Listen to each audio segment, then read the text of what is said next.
So hello Milind, welcome on India.com. I'm so glad to have you here. Thank you. Paurushpur, I think it's just such an interesting title, such a dominating title, I would say. You are representing third gender Milind in the show. You look powerful as Boris. And this is, I believe that this is just one of those rare characters that represent the LGBT community where comedy is not happening. So your character means business. That's what I believe. So when I want to know this from you, that when will we see a better representation of LGBT community in our films and TV shows, and also where are we now? I think we're on the way. Okay, okay, yeah, I think we're on the way. I think that a lot of things have changed in the last couple of decades, in fact, okay, and for many years and centuries probably and decades and whatever generations. right, There has been a lot of discrimination uh, between all kinds of people. So it's on the basis of caste and religion and color and economic status and gender and everything. There is always right, discrimination. It's always us and them. We're always fighting this war in our heads about how we and they, whoever they are different, whether it's coming from a different country, a different society, a different town, a different village, coming from right, across the railway tracks. I mean, whatever it might be, that we always have this thing about us and them, and that's where discrimination just right, creeps in. right, So I think what Boris's character is trying to say in Paurashpur is that we need to look at each other from the human perspective. No matter okay, where we come from, who we are, what we do, if we recognize each other as human beings and begin to accept and understand each other as human beings, a lot of the discrimination will just go away.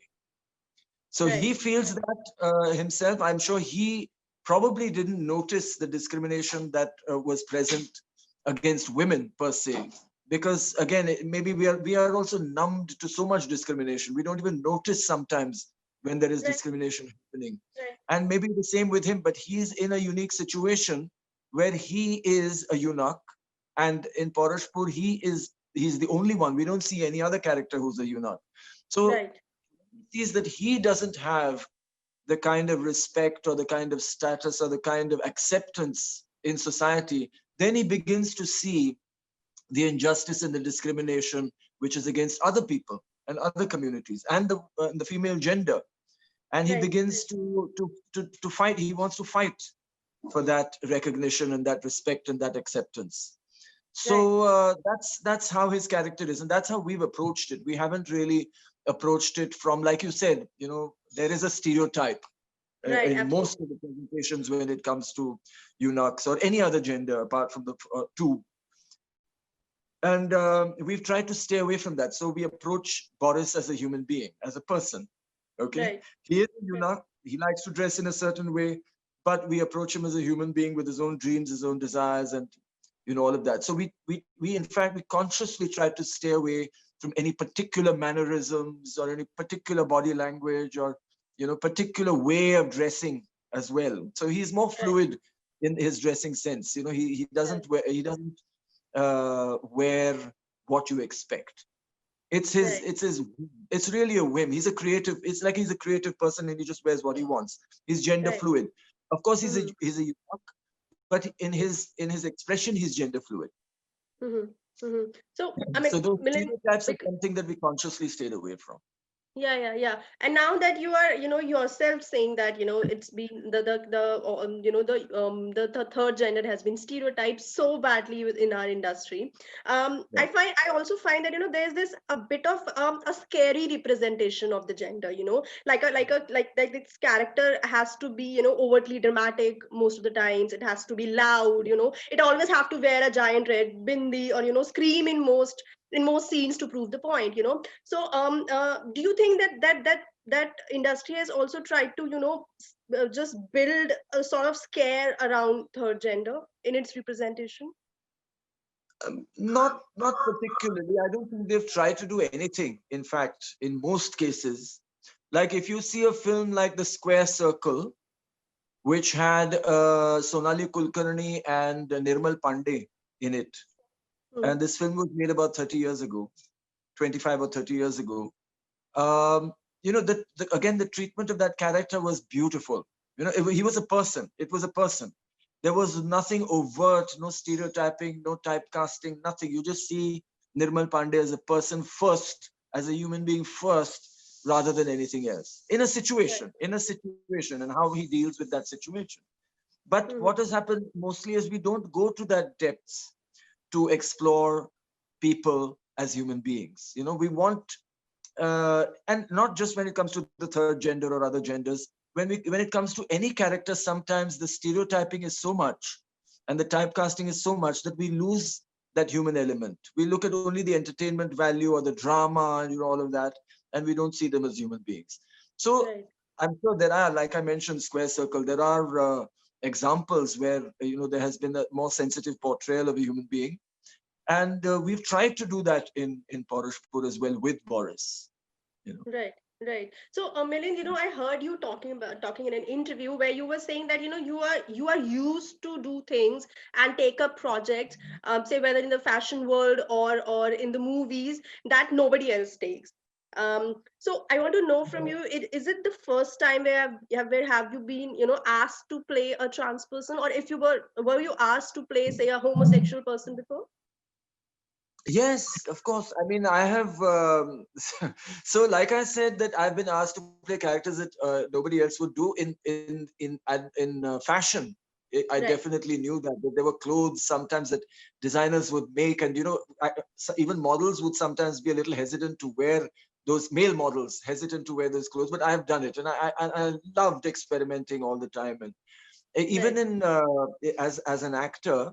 I'm sure lots of actors would have loved to play this role. I don't think this kind of role would have been refused by any actor, who really right. wanted to have a kind of challenge and a new character to explore. And I have played a homosexual character before, but very small, tiny characters in Do Paise Ki Dhoop Charane Ki Barish, or maybe it's the other way around. It was a film made by Deepthi Naval, and I'm playing Rajat Kapoor's boyfriend as a very tiny cameo. I just have 2 or 3 scenes. That's it. So I don't have anything against playing any kind of character. I mean, as an actor, I really want to explore Right. a different kind of thoughts, different kind of beliefs, different emotions, different situations. And unless you play different characters, you can't explore that. And if you don't allow Right. yourself to do different characters, then as an actor, you're not an actor. You're just a famous person. You're not Yeah. you're Yeah. not an actor Yeah. because you're not So, Milind, allowing yourself um, to do that. what stopped the actor in you to actually then pursue, say, a larger career in the mainstream cinema? Like, I mean, you are fabulous. You have this extensive zeal to act, and despite the fact that you're so fit, I think fitter than say most Bollywood actors combined. Why didn't you actually pursue a career there? So to me, Did it was always a question of balance. I enjoy acting, but it's not my whole life. To Okay, me, okay, when I act in a project, any project, it's like I'm taking a holiday. It's like I'm living in a small bubble, which I love that for that moment, and then I come out of it, and then I'm back to real life and the other stuff that I do. So as a person, I've always enjoyed doing different things in my life. mm-hmm. So I started my first company in 1989, which is an event company, and I'm still an event Right, manager. I right, still manage events after more than 30 years.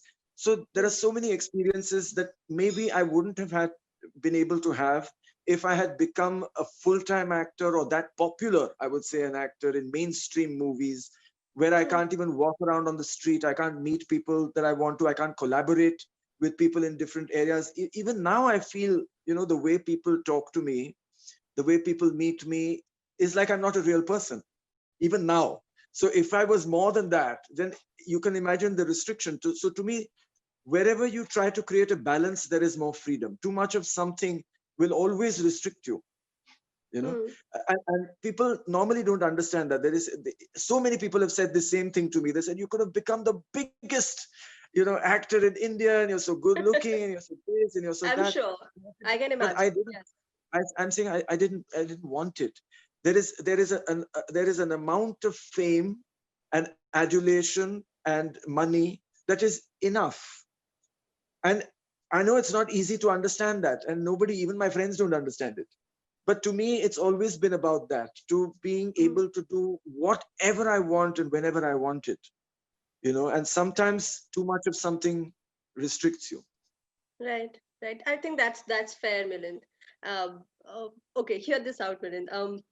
Do you enjoy being a male sex symbol in a country or world which brutally and thoroughly enjoys objectifying women and reducing them to a commodity? Well, the thing is, per se, I don't feel there's anything wrong in objectifying somebody. We do it all the time, not just to Mhm. models, not just to actors, but even to each other in the workspaces and everywhere, not just in advertising. It's something that we have in the head that we need to recognize and realize and work around that, because that's the way we are. It's like discrimination. We can't help it. We as human beings, we discriminate, we judge, we evaluate, we try to figure out the best situation, the best position, and that sometimes goes against being human. Really, it just Mm. goes against what we idealize as being human. So it's something Right. that we need to think about. And I know women who know they're being objectified, but they don't care. They say this is our business. And to me also, it's been my business. I know I'm objectified, and it's my business. Again, I can't compare being a man objectified as a sexual object in a world where women are objectified as sexual objects, because that unfortunately has translated into them being seen as only that. You know, when Right. women are objectified, it's unfortunately rooted in being seen as only that. Me being objectified as a sex symbol is in fact an enhancement of everything else I can do. It's Right. like, wow, this guy is this, and he's also a sex symbol. I mean, it's something you want to be, And right? that's quite sexist, Milind. I mean, that's quite Yeah, sexist. it is. That no, Yeah. it is. That's what I'm saying. That's what I'm saying. So for a woman, it's not a good space, but for a man, it is. Right. Right. Yeah. Right. Yeah. So, Milind, were you ever apprehensive about not representing yourself as someone who's comfortable with your sexuality? Like when you were starting, like did you see more men like who were just ready to take on the world and bear it all with confidence, with grace, and say a whole lot of charm that you have? No, no, and even not even today. Hmm. People are very uncomfortable with sexuality per se. Of course, now because it's come out into the open. Like, just for me to tell you that the first time I heard the word sexy was when I was Right. 16 years old. I heard it. I had read it in books maybe, but nobody actually said it. But today everybody says it. Right. Everybody It's uses compliment. words like that. It's very, very common. So in Hmm. that sense, as we start using words, as we start describing things, as we start discussing and talking and arguing and debating so many things, it becomes commonplace and it becomes comfortable, and then you're able to express things the way you want you know Right. Right. I mean, earlier we did not accept homosexuality. Our society did not accept homosexuality, not only in India but globally.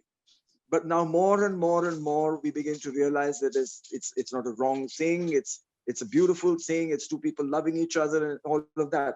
And that is through conversation, and it's through exposure, and it's seeing it in front of you with people that you know and people that you love. And so Right. everything that we today discriminate against or feel uncomfortable with, we need to talk about it more, because actually all these things like sex, nudity, relationships, these are natural things. These are beautiful things. And Right. we need to accept it and understand it and be comfortable with it so that we can be comfortable with each other. Right, right. Do you think then that as a country we are comfortable to see, say, a male dance number than a female dance number that we usually have, or See, I item won't say song, that. whatever you say? I won't say in general, but yes, there are, like, now, because everything is being spoken about more and a lot of things are coming out in the open, and because of the internet especially, you can experience everything that you want from every culture in the world on the Right, internet. People are becoming right, more and more comfortable with these ideas and with these cultures and these concepts and these thoughts and beliefs and expressions. But there are still some people who kind of shut their eyes and say, no, this is wrong. this we cannot accept. I mean, there are people like that, and there will always be people like that, but they will be fewer and fewer and fewer as we go into the Yeah. future. Yeah. So, Milind, coming back to Paurashpur, you know that after the trailer got released, it was deemed as something overtly sexual. Do you think like most would say that OTT is taking an advantage of showing content which is uncomfortable? I mean, it could have both positive or negative impact. But do you believe that OTT is actually allowing people to get to normalize being uncomfortable? Um, See, there are positives and negatives over there. I mean, I wouldn't say OTT itself, but the internet makes us comfortable with things that earlier we were uncomfortable with, because again Right. our exposure to it is growing, our exposure to new ideas and beliefs, as I said. But sometimes when it comes to, say, violence, now violence in itself, I mean, forget violence against children, violence against women, violence against weaker sections of society. When we see more of that, we kind of get numb to it. That is not a good thing. We must continue to be shocked by violence. We must continue to be shocked by injustice against Right. children, against other human beings. But what happens is, with the exposure, we get used to it, and we kind of begin to think it's part of our world and it's okay. That is not good. That is something we need to guard against. But otherwise, in the overall picture, understanding, seeing, accepting everything that is real and true in the world is important. And many times before the internet, we didn't expose ourselves to those things. We actually shut ourselves off from those things. Now we can't hide anymore. We see the violence in the world, we see the injustice in the world, we see the unfairness, and it is now our choice whether we will continue to hide or we will do something about it. Right. Right. So, Milind, whenever you take up a project, a film or a show, what do you see first? Like, do you see your character or do you see the whole story, the impact of the whole story? What is more important to you? I think the impact of the whole story, of course, is Hmm. more important uh, when I look at it, because I love storytelling. I like stories. But of course, when I look at my character, it has to be something that I haven't done before, I haven't been a part of before, or that I want to explore more deeply. And I feel that in this kind of a story, that will be possible. So, one is, of course, the story, one is my character. The third thing, and really important to me, is the director. Just to Once I've had the conversation with the director, I feel that yes, we are on the same level of sensibility about this story that we want to tell.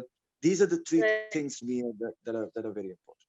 Okay. Okay. So, Milind, I'm just asking you this out of curiosity also. Like, you know how I think For your Made in yourself, India came in. Hello. for yourself. For out of curiosity, it's like, and I'm sure that many of your fans would also want to know this, that Made in India, I think, came in 95, and you've been in the industry for over 25 years now. What is it that now Over 30 excites? years. Over 30 years, yeah, Over I mean, 30 years. including the modeling phase No, also. of course, of course. Yes. Yeah. So, I mean, I want to know what is it that you now want to do? Like, what character would excite you? What would you be interested in doing? How do you see yourself, say, as an actor in the coming years? What is happening there? So I don't see myself. I would like to, because acting is something that you do in public. I would like other people to see me. So what that means is that if I'm offered a role that I can't imagine myself playing, then that is exciting for me. So I have not imagined this about myself, but somebody looks at me and says, this guy will be able to play this character. That Right, is something that's interesting. So that surprise for me in how other people perceive me as an actor, that is interesting. right, So I right. can't So, say. Of course, there are certain stories that interest me. I myself have written some stories down, and I say, oh, it'll be nice to, to tell this story, and this character is interesting. But what is more right, interesting is when a director comes to me and says, I want you to play this role. You know. And when absolutely. Yeah. Paurushpur actually came, they didn't come to me with this role. They came to Okay. me with the role of the king. Oh, wow. And And why did you and decline I that? said, because I've played a king before, Right. even though this is a very different role, very complex. And I think Anu Kapoor has done a fantastic job. I've had a few scenes with him, but I wanted to play I didn't want to play a king. That was just my thing. I said, no, not a king. Then I saw this character and I said, what does this character do? Hmm. And I thought that was definitely more interesting. So I said, I want to play this character. Right, right. Right. So, Milind, before I wrap up this interview, just like a quick question, a quick tip, or a health ritual that you really, really follow and that can work on anybody, despite gender, despite whatever health condition the person is in. Something really, really good and something that will really work on everybody. And we can trust you with that, whatever you say. Of course you can. So it's nothing that is very, very specific. It's something that you have to get yourself to do. It is basically choose an activity, a simple, easy activity that you can enjoy that is outside your lifestyle, which becomes then an exercise, and do it regularly. Okay. That's my tip. Do Like it a physical regularly. activity. Any physical activity, even a mental Right. activity, because to me, fitness starts in the mind, And when we're Hmm. talking about fitness, it's not about six pack and it's not about biceps. It's about how you deal with your life, how you deal with your Right. life in a positive way. You go through experiences, you learn something positive from them. That determines your level of fitness, not how much you Right. can run and how much you can lift. So it starts in Right. your mind. You start making positive choices for yourself. You start understanding yourself better. And exercise is definitely a way to learn that. Because when you exercise is an experience. Every time you exercise, every day, you learn something more about yourself physically, mentally, emotionally, Right. spiritually.